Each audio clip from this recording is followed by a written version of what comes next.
The 2024 election is shaping up to be unlike any other in modern history. Late today, the Colorado Supreme Court decided to disqualify former President Donald Trump from the state's election ballot because of his involvement in the January 6th insurrection. The ruling has been put on hold pending an appeal. How to cover the former president's campaign presents one of the greatest challenges that journalists are facing. Laura Barrón-López has this conversation she recorded earlier today. In the span of 1 week, former President Trump, who's the overwhelming frontrunner for the GOP presidential nomination, said he'd be a dictator for 1 day and echoed the anti-immigrant words of Adolf Hitler. They're poisoning the blood of our country. We will root out the communists, Marxists, fascists, and the radical left thugs that live like vermin within the confines of our country, that lie and steal and cheat on elections. It's so bad, and people are coming in with disease. People are coming in with every possible thing that you can have. This isn't new. It dates back to 2015. When Mexico sends its people, they're not sending their best. They're bringing drugs, they're bringing crime, they're rapists. Historians of fascism and veteran reporters warn that the GOP is poised to nominate a candidate in Trump who is anti-democracy. Since launching his campaign, Trump has called for terminating the Constitution, lied about America's election system, and has vowed to use the prosecutorial power of the Justice Department as his personal tool for revenge. How will the press cover Trump in the coming year? To discuss, I'm joined by Jeff Goldberg, editor-in-chief of The Atlantic and moderator of Washington Week, and Jay Rosen, professor of journalism at New York University. Jay and Jeff, thanks so much for joining. Jeff, I want to start with you. The Atlantic's final edition of this year is from front to back, all about the stakes of a second Trump term. Why did you decide to do that? Because I don't want to participate in the normalization of extremism.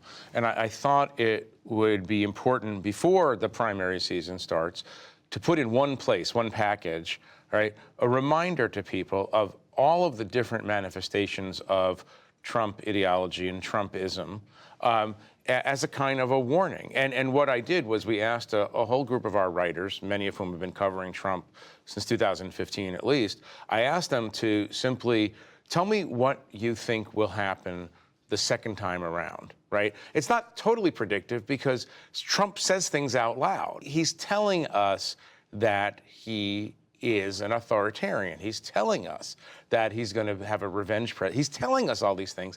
And he says it so often that we tend to ignore it. It's kind of it's a seeming contradiction, right? That he's saying to us so frequently that he's going to be a dictator now that it just becomes background noise. And I think there's a big danger in that. It becomes normalized. It becomes normalized, yeah. We become desensitized. Yes. Jay, how would you grade press coverage so far since January 6th, and do you think that the press has an obligation to protect democracy?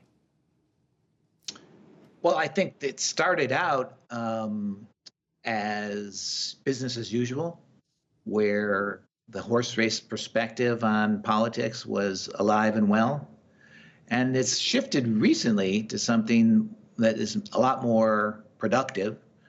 I call it not the odds, but the stakes, in which journalists are, as The Atlantic did, trying to be very clear about what could and probably will happen if he is reelected. And I think the reason why this has spread is first that the horse race among Republican candidates is not very interesting this year. Most of Trump's challengers are not interested in criticizing him. So this is a very kind of favorable environment for skipping to what matters a lot more than the horse race, which is the stakes. The odds, as I've called them, are a gambling term. They gamify the election, but this election is not a game. You simply cannot compare Donald Trump as a candidate to any other candidate. And in American journalism, the practices of political reporters and editors rest on a kind of mental image of the political system in which you have two major parties that operate in roughly the same way, but they have a different ideology, different priorities. And that hidden sort of structure is now completely bankrupt. And the two parties don't resemble each other at all. And you simply can't use the tools from the long period in American politics where you had two roughly similar parties. Now you don't. Jeff, speaking of the stakes, some of the comments that the former president makes, like how he'd be a dictator for day one, get a lot of attention. But John Dickerson of CBS News called that, quote, bait. That Trump says these on purpose, so then that way they will be replayed and will narrow the focus of what he'd do if he's elected again. Dickerson says we should focus on the specifics of Trump's actual plans. Comments like this. I will direct a completely overhauled DOJ to investigate every radical, out-of-control prosecutor in America for their illegal, racist, and reverse enforcement of the law.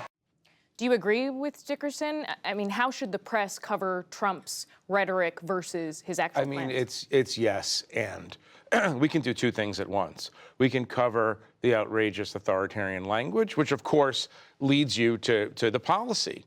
Right? I mean, when he says he wants to be a dictator, he's saying because he wants to build the wall, right? And he's going to destroy, the federal bureaucracy. And he's promised to sort of undo 100 years of civil service, among other things. And so I think you take the language. I understand the point. It's like there's the carnival aspect and then there's the bureaucratic aspect. I think we can cover both at the same time. When he says, I want to be a dictator, that should be the headline across every wire service, every newspaper, every website. That should be it. He's a former president of the United States and the presumptive nominee of one of the two major parties. That is axiomatically newsworthy. Then I think you should look at what he's saying. And we did this in this issue. We have a whole piece on what he would do to the Department of Justice should he come back into power. Jay, you often talk to national and local journalists about changing their standards, about adapting to the current environment. And you're currently encouraging a lot of news outlets to, quote, demote the horse race. What does that look like in practice? Well, the horse race in practice starts with who's going to win. An alternative model for election coverage, which is called the Citizens Agenda, starts in a completely different place. And this model has been around since the 1990s, but prior to the internet. Instead of starting with the candidates and who's going to win and who's got the smart strategy, you start with the people you are trying to inform. And you ask them a very simple question, which is, what do you want the candidates to be talking about when they compete for votes? And if you can ask that question, not just once or twice, but thousands of times, patterns will emerge in their responses. And you can synthesize from those patterns a kind of agenda or priority list, and then use that priority list to structure your coverage.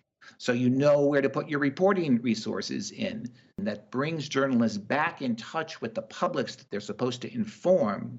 Then we'll have a better chance of serving democracy. Jeff, at least 24 former cabinet and administration officials who served under Trump, including 2 former defense secretaries, James Mattis and Mark Esper, and his former attorney general, Bill Barr, say he's not fit to be president.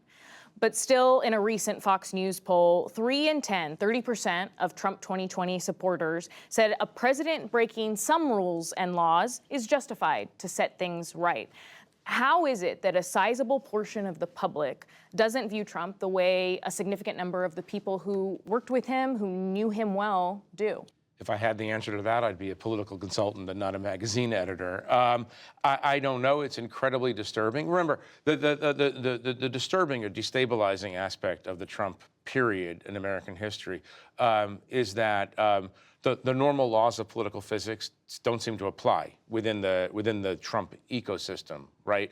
Like if 24 of a former president's top aides say that he's unfit for leadership, that would destroy a normal candidate's chances of coming back into politics, right? But for that matter, in 2015, when Trump said that John McCain, he didn't admire John McCain because he likes people who weren't captured, in the Republican base, You ask anybody in 2014 if a candidate could survive saying that, the answer is no. But there we have it. I think what's happening is there's a distrust of elites, and anyone who has been in the cabinet is axiomatically elite in the mind of a voter.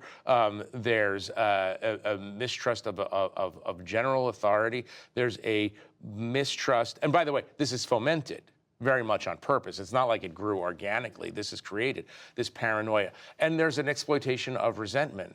For a lot of people, it's Donald Trump. He vibrates to their resentments, and he understands it, and he articulates them, and he says he wants to be their retribution and their revenge. Jeffrey Goldberg of The Atlantic, Jay Rosen of New York University, thank you so much for your time.